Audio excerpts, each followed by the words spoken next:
bird on a tree. I'm just sitting here. I got time. It's clear to see. From up here, the world seems small. We can sit together. Hi everyone, this is Monica Ramirez, Warrior of Love, and today we have a very special guest that I met, in 2014 or 15 or something like that. And she is very, very special, and you're gonna hear why. But let me tell you a little bit of who she is, that she is an amazing person. Her name is Kassandra Kumara. She is a blend of energies today in the form of Kassandra Kumara. She's an Earth Guardian and Elemental Emissary of the Inner Earth Kingdoms. She's a Galactic Light Language Shaman, as well as Blueprint Keeper and Frequency Holder. She seeks to be a bridge between humanity and nature, balancing all aspects of multidimensional self. Cassie, it is really, really, really my pleasure to finally, first of all, that we connect, at least through Zoom. I have Yeah, seen so many videos of you, and they always are uplifting, and then they anchor the energies right away. You're just amazing. Thank you for accepting my invitation. thank you for inviting me. It's really neat to be able to be invited to a space like this. It's been a very interesting life that I've had. So, Cassie, I believe that we all have different awakenings, and I always ask this question because for us, it's all different. yeah, There were triggers or there were different things that took us where we are now. What was right. yours? Um, See, I've been thinking about this question because I had a feeling you'd ask that. So, some of the triggers that kind of started my awakening was, I have to think, probably about 2009 or so. So I live in Iowa, and my then boyfriend wanted to move to Arizona to go to school. And so I moved with him, and that was a long ways away from home for me. So I was separated from a whole lot of everything that I knew. And I had to learn a lot really quickly. I had to learn how to live on my own with somebody else. I had to learn how to budget money and all kinds of stuff like that. And really, it's in Arizona that I credit to a lot of things that I learned. And it was kind of a challenging place for me. I went through depression and stuff like that when I was there. And my boyfriend and I at the time we worked both full time, and he went to school, and it was very challenging. So there was a lot of those root chakra survival aspects that really came to the fore to play for me in opening myself up. And it was there that I started reaching out, because when I got down to that part where I was depressed, and I just didn't really know, I never really connected all that much with religion in general, and I just got myself reaching out. And I think it was around Halloween time. Halloween's always been my favorite holiday. It always has been, and I have never really understood why, but it was around Halloween time that I started looking into like the origins of Halloween and where it comes from. And that kind of started me down on my pagan roots, as far as looking up what it means to be pagan, and then going into the Wicca and shamanism and mysticism and Buddhism and all kinds of different paths. So I started realizing that I identify with so many different things, and not just one particular like set box religion, like not just Christianity, but there are certain values that I hold of that. Not just Buddhism, but there are certain values that I hold of that. And I've come to quickly realize that every single thing that I connect to is something that I've connected to, like in a past life or a concurrent life. Um, and it's kind of been a very, I don't know, it just started from there, I guess. That is very Hold on. interesting because I do also I call them I divorced from the Catholic Church when I was 21, and I went into the same path. I studied all the religions, all the beliefs, everything to get where I am, and I don't have any.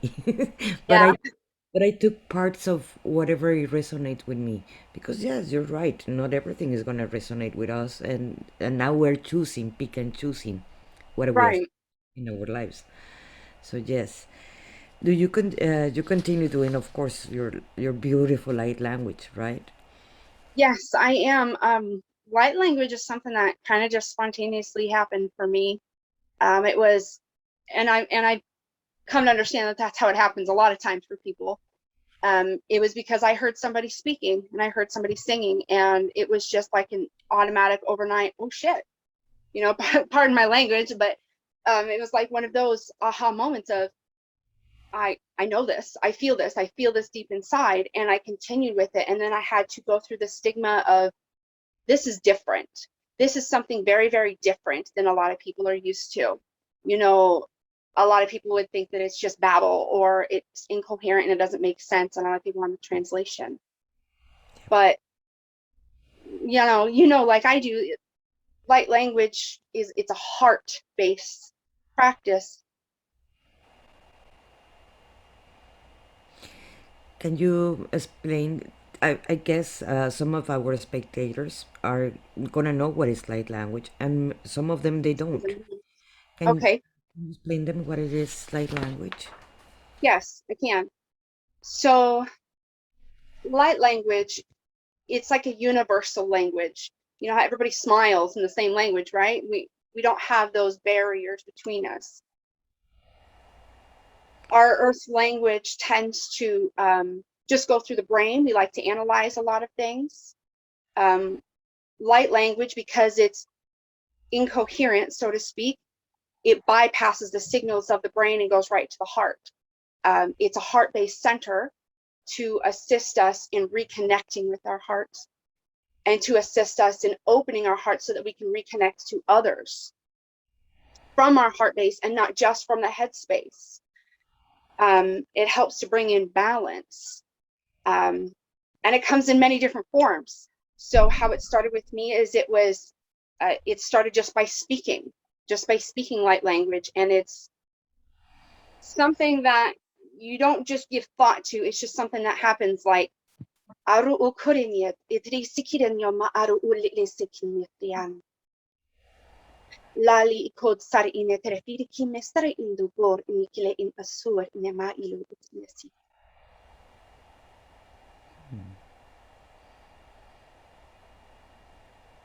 It helps to slow things down, so we're not constantly in our brains going 5,000 miles a minute. Light language has helped me personally in my journey to be able to slow things down and to come into my heart space when my head gets away, because that happens a lot, especially for me recently. So light language is a very beautiful practice that I would love to see more people enjoying. I noticed in my own experience, sometimes I can feel the codes that it comes from different because they have different. It depends who's transmitting the light language. It's angelical, or it's Lemurian, or it's Yep. Pleiades, or it's actually, and you can feel it. The person that is actually transmitting the light language, and maybe some of the spectators. But do you have a one that you usually use, or well, I know it's not intentionally, it's just the transmission. But do you receive transmissions from specific ones? It's like you said, it is different based on the energetic and based on what's being called, I suppose. Um, there are some to where I just have an innate feeling of where specifically it comes from, or because of the past lives that I am connected to. I can feel, so I start speaking, and I'm automatically in my head and in my heart, I'm automatically back in that time frame of when I was that particular inhabiting a particular body, so to speak. Um, a lot of mine that comes through for me, particularly, I would classify as Lyran, I suppose. It has more of the roll sort of feel, the purr that you hear with cats. Um, that's what I feel a lot of times present with me when I go to speak, when I go to anchor in different energies. And yes, there is a difference you can feel with, okay, so is this angelic? Does this feel more elemental connected? Is it Okay, so am I going from Syrian? Is this more of an Arcturian aspect? Am I getting more, more of that direction? Um, yeah, And sometimes when you're transmitting, I don't know. I'm talking by my own very limited experience because man, you've been doing this for long time. And something that I came to understand about when I start doing light language, I was holding it. I was holding it because I did not. I was fear in judgment. When it's like yeah, what people because they don't understand what I'm saying, or like Monica's inventing stuff. So I have to go to the process of starting believing in myself and not really caring what other people think. Well, that's one way to say it. yeah. But That, yep. how was your process in that way? Oh my gosh. So that one, it was kind of challenging for me, because I have had past lives of being persecuted. A lot of us have gone through the persecution past lives where we were a witch, say, for example, and we were either burned at the stake or thrown in a well and drowned. Um, some kind of something happened, some kind of trauma happened that was linked to uh, my light language, because light language in general, it's a heart-based practice. And if um, it's something that helps to get you more into your heart, so I can see and have an understanding why maybe that would be something to put trauma around, I suppose. So for me personally, understanding that I've had past lives before and that I've been persecuted for being who I am currently, and being able to speak, being able to voice, being able to be a female, and to voice certain things, and to be that wild, uncontrolled, feminine. Um, it's been challenging. It's been challenging. I know I've had issues with family members and stuff like that that now seem to be resolving themselves, but waking up, it's been challenging because I felt like I was alone. I felt alienated. I felt like an alien in my whole entire family because nobody else can see or feel from the perspective that I hold right now. I mean, obviously that's changing and I feel that changing, but to be in a family, and my family, who they have so much love and there's only so much that they can see, and I know that they love me and they care for me, but it's kind of like, how do I be me when it feels like I'm going to be persecuted again? So it's been a challenge, but it's not been a challenge that I couldn't overcome. It's been one of those things that I practiced it, and if I didn't want to practice it around people, or if I was too afraid to be around people, fortunately, I lived out in the country to where I could go outside and go for a walk and speak and sing and dance. Because light language moves in many different ways. It's not just speaking, it's singing and dancing and play and painting and writing and signing and anything that is spirit that connects to your heart that moves you. To me, that is light language.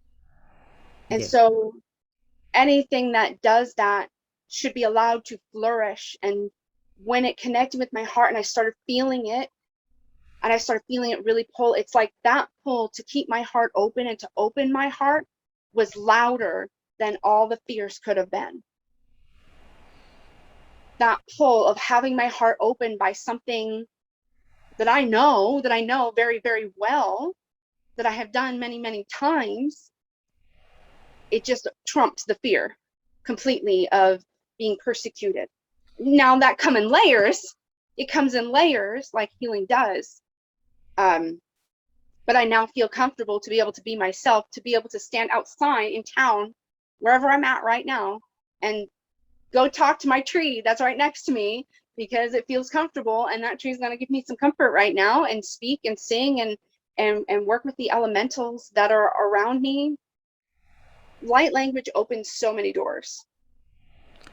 I do agree with you, and I always thank God. It's like, oh gosh, I would really thank you for living in the 2021 Yeah, when I'm gonna get burned.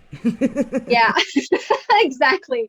We're not going to die this time. I've actually had to tell myself that before to keep me on my path of awakening. Like, I'm not going to die this time. Okay, I just have to push through it. I'm not going to die this time. I'm not dying this time. And even that fear of death, in fact, became something that I overcame.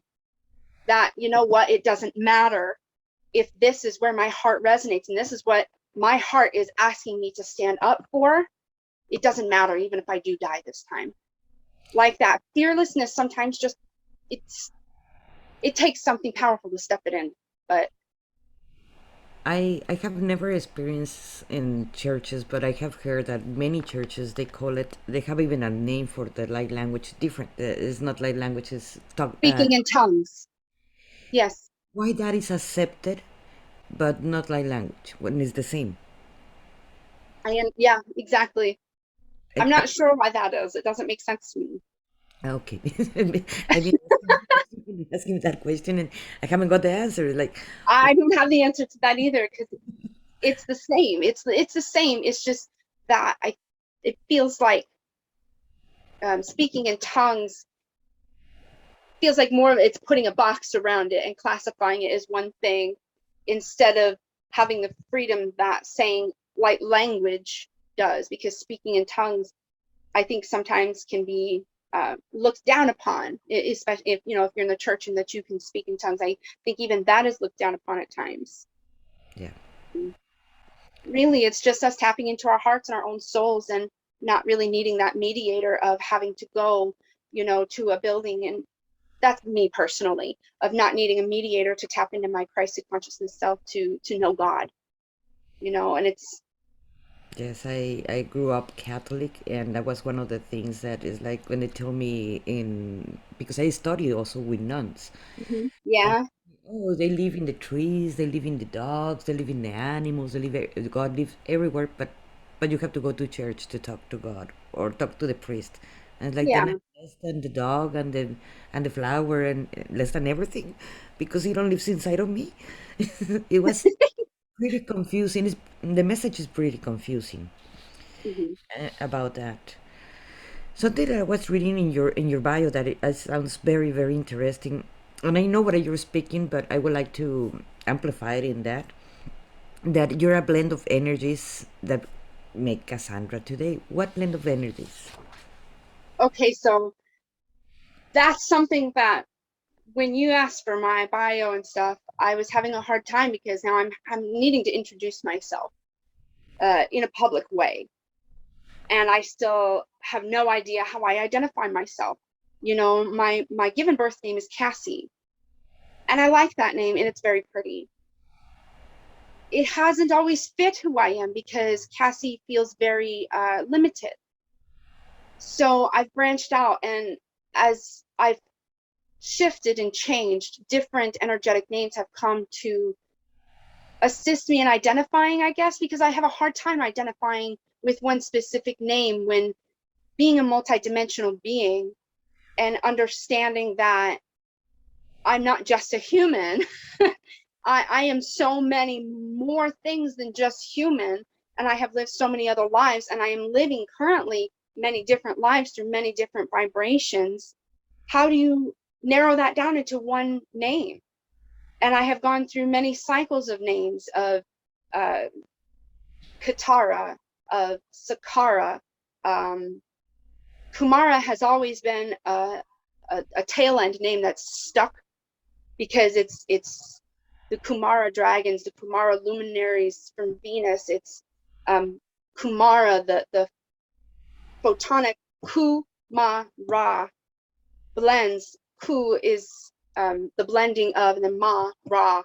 Ma is mother, Ra is father. So it's the Kumara blends the mother and the father element, which I feel very, very powerfully that I'm here to do. To anchor is to blend, to be a balance for the masculine and the feminine, to really anchor that template. So Cassandra kind of came because while I like Cassie, it doesn't quite fit who I am anymore. Cassandra, I adopted as a name when I worked at a nursing home, and the older people had a hard time hearing and distinguishing between Cassie and Kathy. So I used to just go Cassandra. You can call me Cassandra, so that they knew what my name was. But I spelled it with a C. So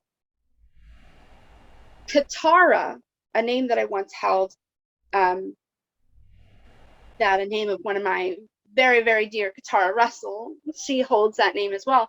Um, Light of the Earth Star is what it means, and it refers to Tara. And I feel very, very connected to that. So Ka means light. So I want to keep the Ka aspect of my name. So when I introduce myself as Kassandra, that's currently who I mean right now, because I'm such a different blend of energies, and that's been a challenging thing for my family to keep up with. It's been a challenging thing for myself to keep up with, as far as, oh, who is she today? What's she saying, what's she doing, what's she going through now? Because it's been so many things, and I've had to go through every single life that I've lived, every single trauma that I've experienced, not just in this life, but in past lives, to dissect each one,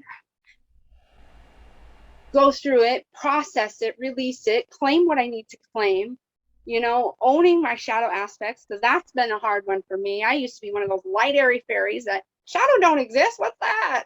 Yeah. you know. There. So, anyways, I get off topic a lot, so just bring me back. But yeah, I totally agree with you. When we wake up and we start finding the magic in the air, finding the magic everywhere, that's when we wanted to share to everybody in that time. And that's when we start getting hit, like with the judgments and so forth. And that's when we start going to our dark night of soul, Yes. because it is not everything is fluffy and light and love, and that's when we encounter our own issues that we have to work on. And um, and I believe this is in general, I can say, from the process of the majority of the beings, that when we wake up we think, oh, everything is going to be fluffy. That's why at the beginning, like, oh, all the healers and coaches and so forth, they should be only love and light. That's not it. Not at all. Doesn't work that way. No, I wish, but no. Right. We have to heal ourselves. What does the light language do for people? What is light language? Okay, so light language can do so many things. So when you first start tapping into your heart, let's say that I'm assisting you. Let's say that we're together and we're working together, and you come and you brought me some different issues, emotional issues and stuff like that you're working on, and you just need some overall assistance.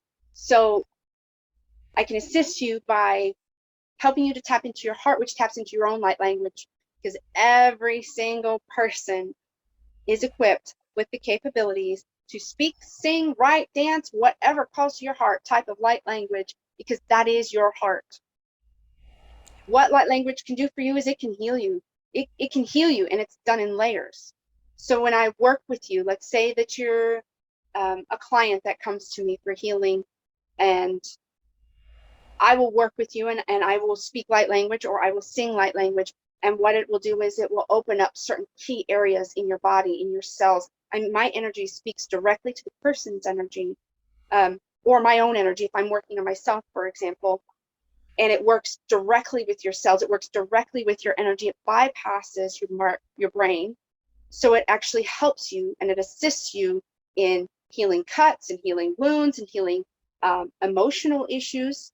I have found a lot of times that when I'm really, really sad or upset or depressed, to assist me in bringing me back to my center, I will sing. I like singing anyways, but I will sing, and I will just allow it to flow, and that helps bring me back to center. I've also found that when I'm really, really excited and when I'm really, really happy, sometimes I'll just start speaking and I'll start singing and I'll start dancing. And it's just that infectious, type of an energy that I've been able to utilize to help unlock different parts of myself. I've been able to utilize to help relieve stress, to help calm me down, to help me navigate my center. I've been able to utilize light language as a communication tool between myself and the subtle realms. So like the elemental realms and the fairy realms and the angelic realms and stuff like that.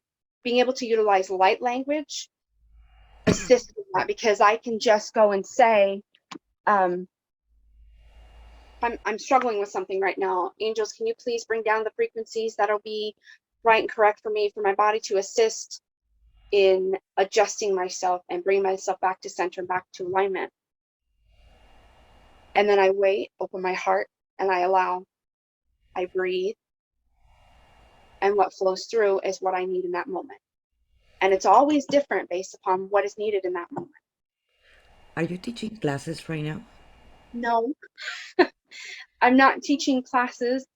It's something that I've often thought about, that I would love to be able to help other people open up to their own light language. Yes, I remember when I was going into the process and believing in myself that I can do it, that just have the guts to actually do it. I took a class, I took two classes actually. One it was with Aurora Light, and the other one was with, oh my God, Marianne Sabino. Okay, yeah, And they were really, really wonderful. I understood that it was there. It was yeah, always there, even before I even signed up with them. It was there, but I did not have the guts to actually do it. And what they helped me is having the guts to actually say it. And now I use it all the time, because before I was doing a clearing or cleaning or whatever, and they came up, and I was like, if I was in front of the client, I was doing it very softly, so they couldn't yeah. hear me because I was embarrassed. So someone hear me, and of course that was wrong, and that was not being completely full in power. And Right. now I understand better. But it was breaking those barriers, breaking those limits Hmm. that we all have to do. And that I believe, yeah, you should teach classes of light language because you're amazing, Well, thank you. really, really amazing. I haven't always felt that way. That's the truth. I haven't always felt amazing. In fact, I felt really utterly like crap sometimes. And it's been hard to even see my own light. And um You were my one of my first experience that I had listening to light language. In fact, really, yes, you were one of my first experience that I had before even in that group that we met a long time ago to meet the cosmic neighbors, something like that. yeah, In that one, you were my first one of my first experience that I had, and I got me activated. gosh, I remember posting in that group so much. Yes, I believe that was a opener for many of us that I believe we're so family, Debbie, Yes, etc., Leonora, etc. All of us that we were there. That yes, it was. I truly believe that we were so family, and that's why we encounter ourselves in that group. that makes sense. I feel that absolutely. Yes. And Cassie, and sometimes when I am doing light language, I am a channeler, so I do receive messages. A lot of them are telepathically, and not necessarily comes in light language. Comes the Right. whole message. That's how usually I do it. But in light language, sometimes it comes the message, and it's like, oh, and they're saying this and this and this and this, and it's easy to translate what they're saying. Yes. Not all the time happens, but sometimes it do happen. Do you have any message for us that you have received that this is for the collective? Give me a minute, because as I was sitting here, feeling into getting ready to come online and stuff, I was guided to set up a crystal grid. And I know that there's a light language transmission that goes along with that. So give me a second to see if I can get this turned around.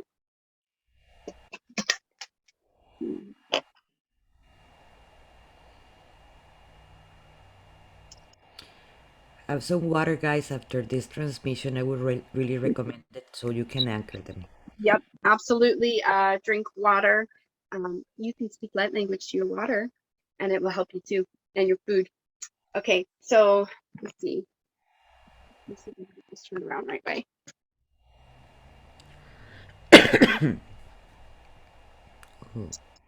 Okay, I can do that on a couple pieces. It's more about feeling. So sometimes I don't get like an instant communication as far as what it means, but I look at the different elements and I can feel it. So there's a lot of powerful cosmic mother energy here on this side, bringing purity into the root chakra. Selenite amplifying the energy, lots of rose quartz for heart-centered, opening the heart. So basically, okay, so this is going to be more of a open heart, mother's open heart, a mother's open heart. This makes perfect sense. So shout out to my mom if she's watching. Thank you for assisting me with this one. Thank you for the phone call today. So this will be about a mother's heart, and I feel like it's going to be an emotional one. So give me a second to set this up, and we'll go.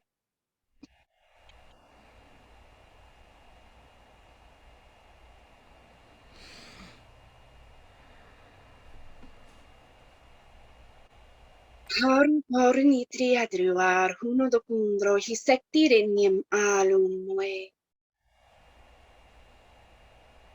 Na velam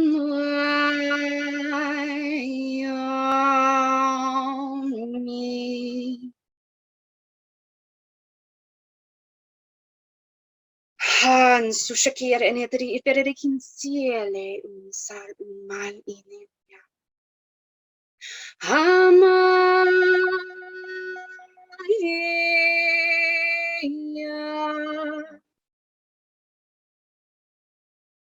Okay, I ask for grounding energy to come in, please, and thank you, assist me in grounding my energy to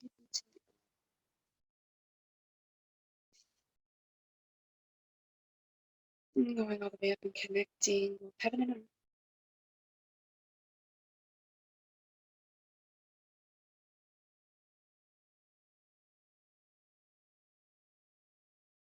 Haru korunundraro.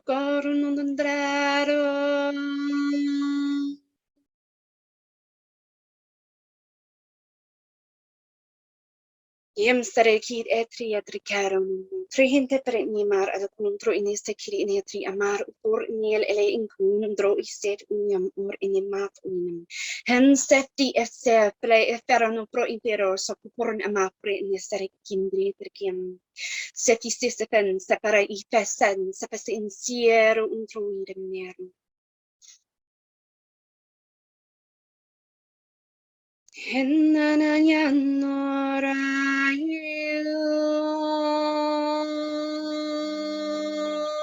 Ma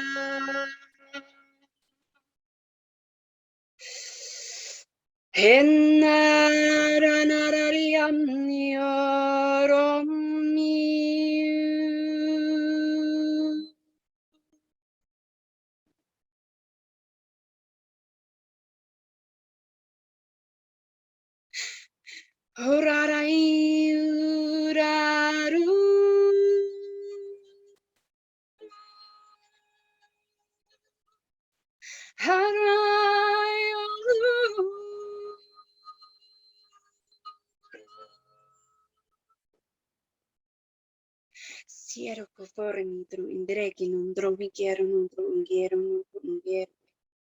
Safuro non cundreri. Sere fere non cundrai in me.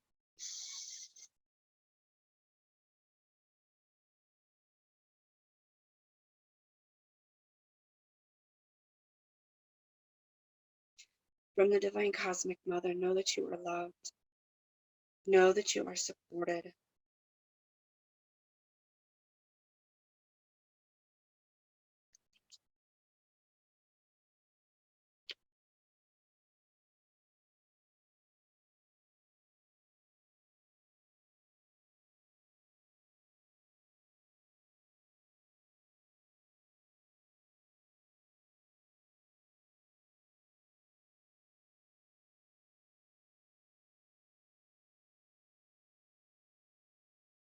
And make sure, guys, to keep breathing with this transmission. This is a very, very powerful Heart opening, divine cosmic mother anchoring into the earth grids, into all grids now.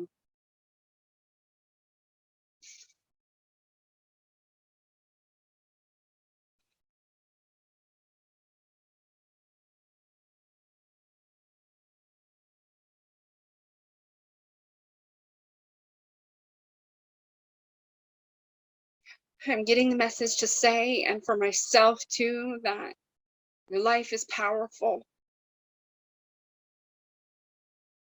And when you think all is dark,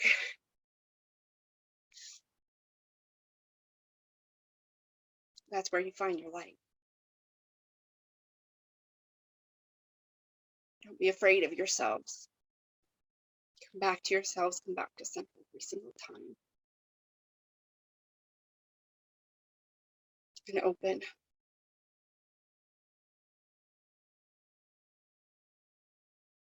Thank you, Monica, so much for having me on here. I appreciate you so much for giving me this opportunity to be able to share.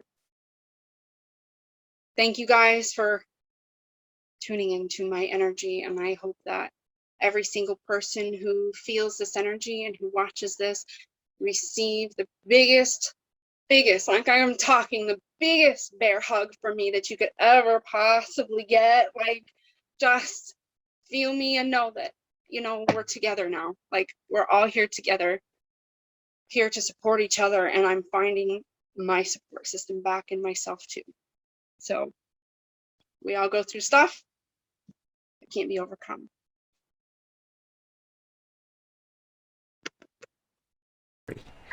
That's part of the processes of clearing the house. Yeah, clearing the house for sure. We can take suitcases of guilt, shame, blame, anger, or trauma, any kind of trauma where we're going, any of us. So yes, it is time, and it is. I believe it is very important because this road that we chose, it is a very lonely road. It's not so easy to find. Like, you're in Iowa, I am in South Texas, almost with the border with Mexico, and it's not so easy to find people that you can play energetically at these levels, Right.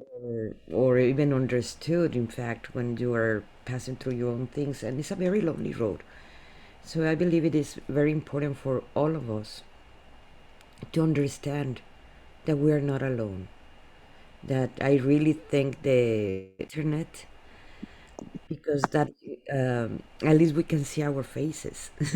We can feel them, but at least we can see our faces, and knowing that someone is there supporting us all the way.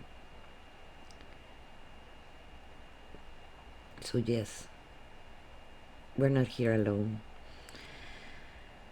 And then you work with people, you mentioned, right, Cassie? Yeah. I have worked with people in the past, and that's something that I've always been interested in, is helping where I can, and working with people to tune into their own bodies and tune into their own energetic fields even. Yes, and unblock and remove things that they don't need. Yep, to help remove all those blocks and stuff that nobody needs. Yes, I highly recommend you guys to contact Cassie. I will add her information to the description box, so like that you can get a hold of her, because hey, we all need it. And a transmission of light language can remove any blockage, and it can really help you to heal in different levels. And Cassie, how do you see yourself in 5 years? Oh, okay, so how do I see myself in 5 years? I have always wanted to live off the grid. I have always wanted to have a plot of land and live like Native American village style, to where everybody has their own little space, but we're a community.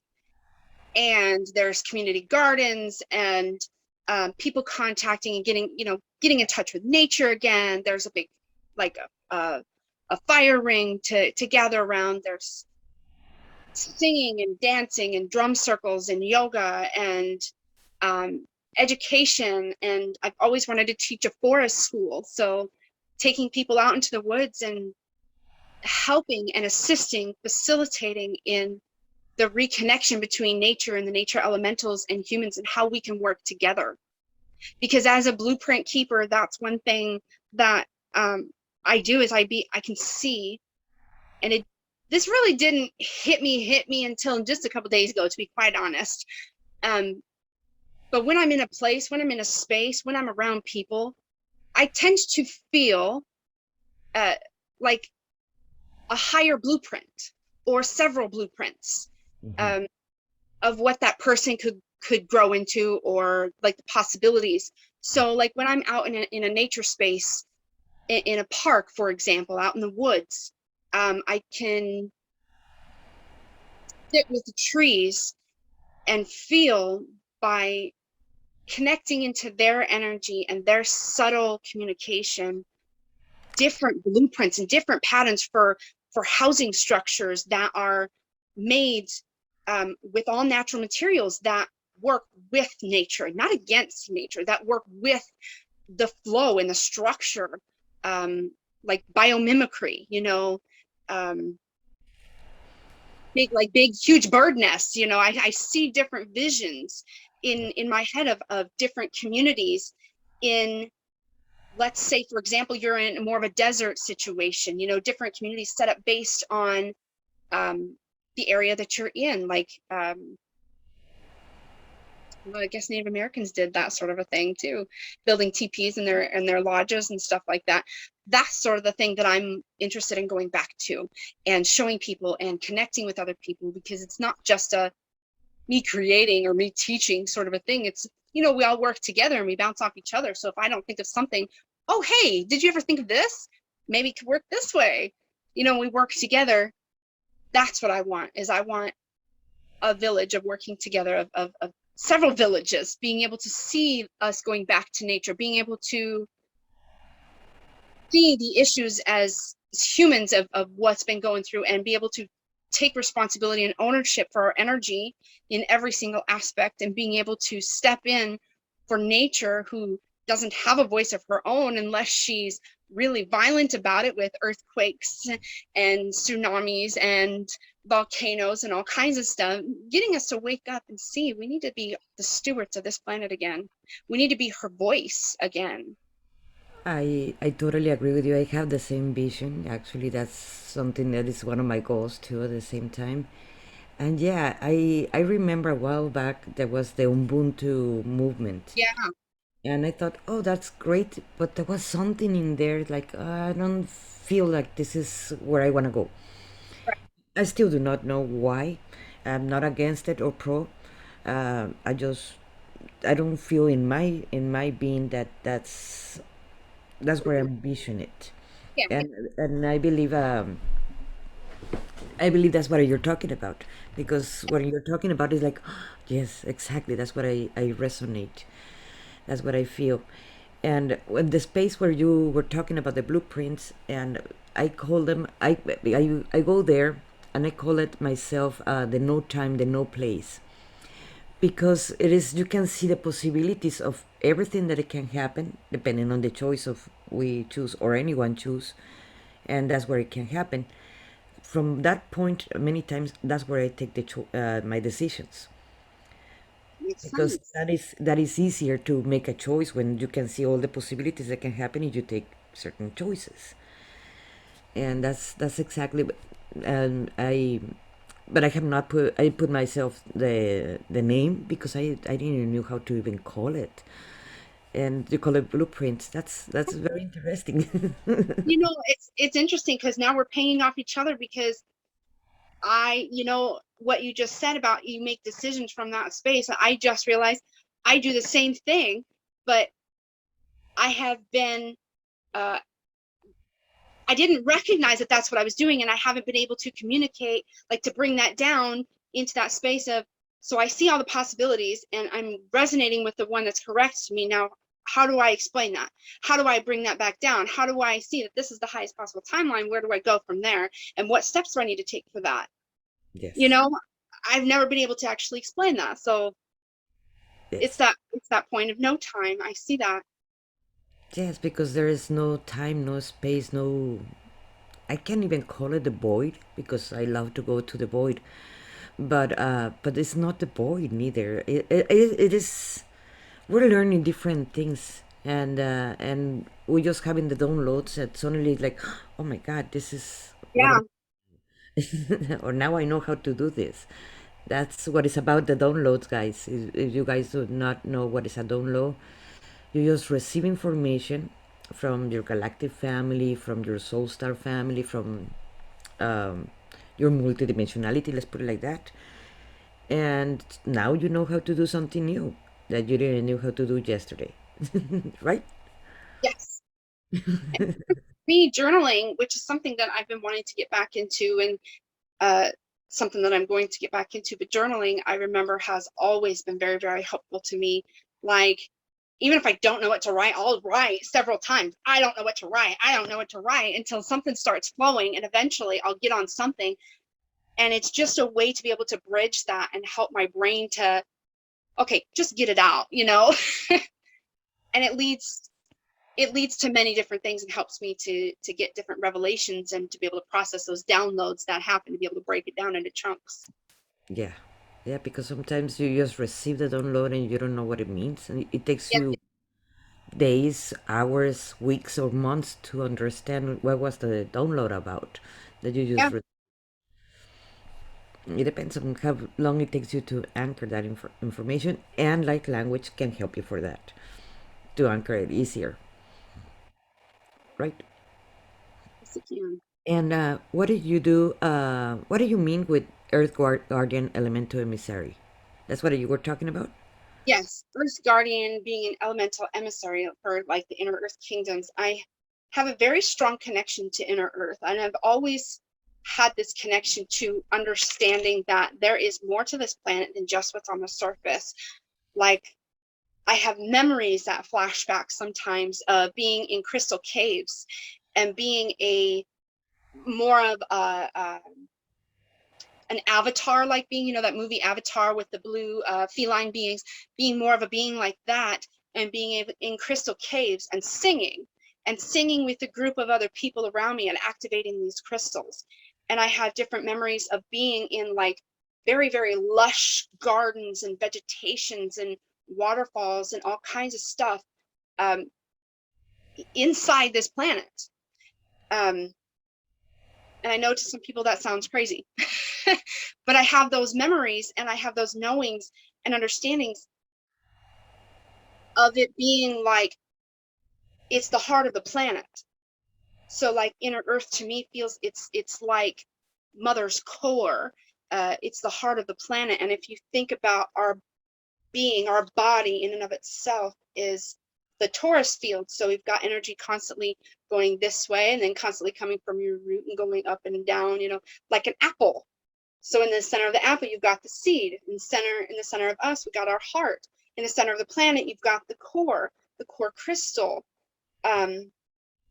It's like, for me, that's where purity is. That's where the purity is in the core, is in the center of the earth, in the center of my heart. Um, being an elemental emissary, being able to go outside and sit with a tree and just feel little tiny fairy type energies sitting on my shoulders, tapping me or playing tricks or something like that, or going and planting crystals next to some flowers, or putting a slice of my apple next to the flowers or something like that, to know, let the fairies know that they're appreciated. And that sort of a communication of understanding that I am not above nature. We as humans have gotten to that point where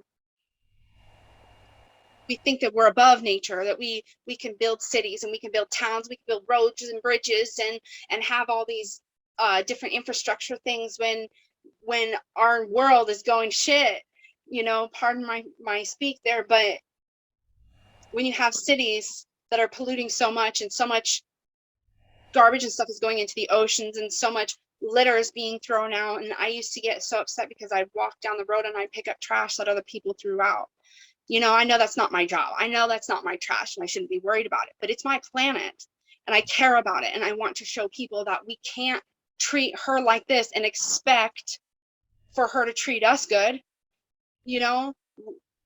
It's that mother thing.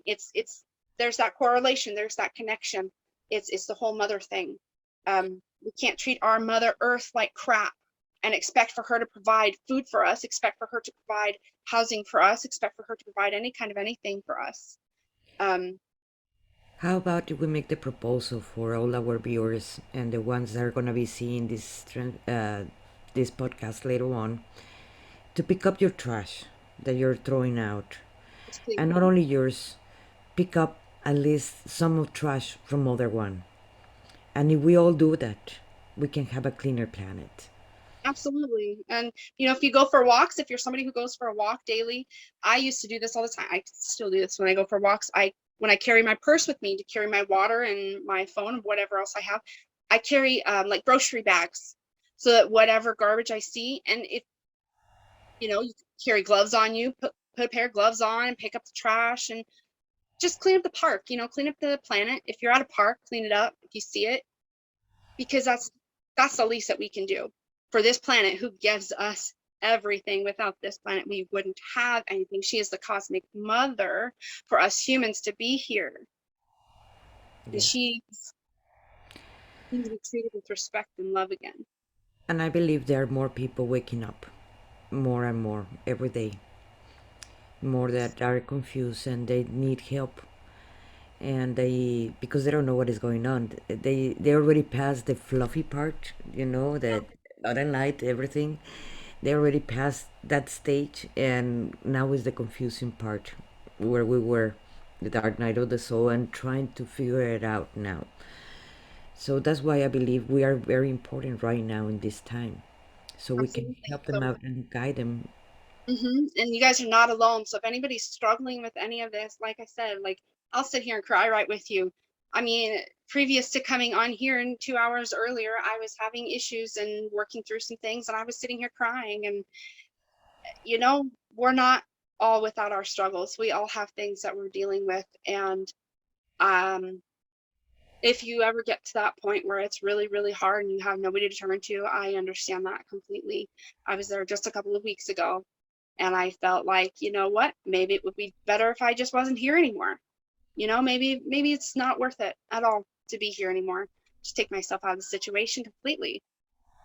When I was at my lowest point, it was feeling like I had nothing left. My inner glow, my inner spark, that inner fire that you've once saw on several of those groups of me being so energetic and lively and stuff, it was, for that moment, it was gone. It was completely gone. Like I felt like someone had taken my fire and completely, and obviously that someone was me, but that's what it felt like. And my fire was just a little tiny flicker. It was just a little tiny flame.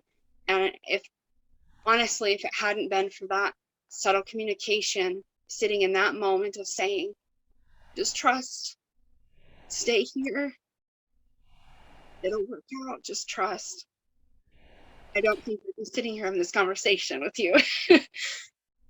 So you know what? I can feel it where I am. I can feel your beautiful heart. I can feel your beautiful energy. And you are needed. You're important.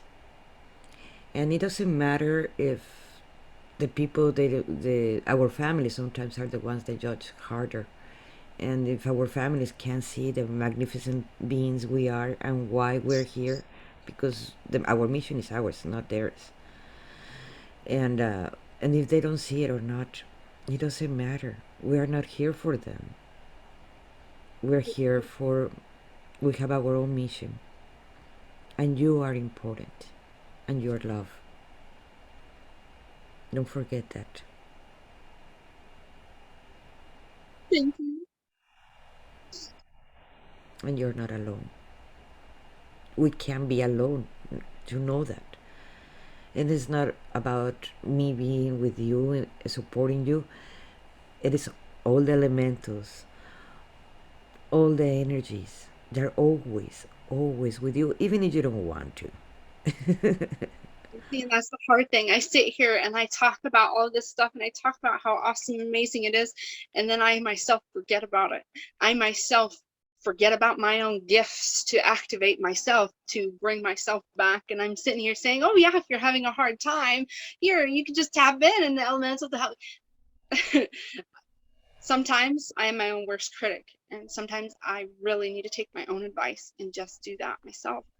And then it's times where I feel so much that it's like I want nothing more than to just to shut it off because I feel so much.